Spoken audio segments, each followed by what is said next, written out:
Share ko lang ang nasagap kong balita. Sharing with you po the story time of Mommy Bang. May kwento lang ako sa inyo kahapon pala after the BS.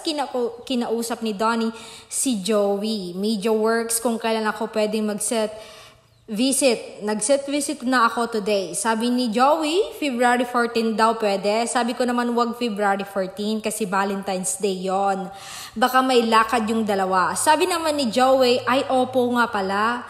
Haha, nag-agree naman siya, hehe. Anyway, nakasit visit na ako today sa Intramuros kaso bawal pa post yung pictures and videos. All I can say, medyo matagal banding namin this time. I told Ling na tinawag na si Bingo na wag silang maghihiwalay, na aalagaan nila ang bawat isa, etc. etc. Sabi naman nung Ling, ako po bahala, mami. Sasapakin ko po yan. Haha, tumapang bigla si Ling. Anyway, share ko lang sa inyo. Just get home.